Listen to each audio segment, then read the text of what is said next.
सर्वांना जय जिनेंद्र. आम्ही डान्सच्या कॉस्ट्यूममध्ये आलो, त्यामुळं मला थोडं ऑकवर्ड वाटतंय अहवाल सादरीकरण करायला. तरी पण आर्चरी जैन महिला परिषद शाखा मी याच्यामार्फत मी अहवाल सादर करत आहे. आम्ही प्रत्येक वर्षी सर्व सदस्यांना वेगवेगळे कार्यक्रम देण्याचा प्रयत्न करत असतो. मागच्या वर्षी जे कार्यक्रम दिलेले आहेत ते यावर्षी रिपीट होऊ नये आणि नवीन नवीन जे काही आहे ते सभासदांना द्यावं यासाठी आम्ही नेहमीच प्रयत्नशील असतो.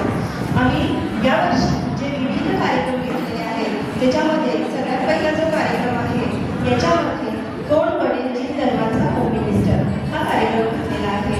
याच्यामध्ये महिलांनी मनोरंजनाबरोबरच जी धर्माचा किती अभ्यास आहे याची सुद्धा वाखाणणी करण्यात आली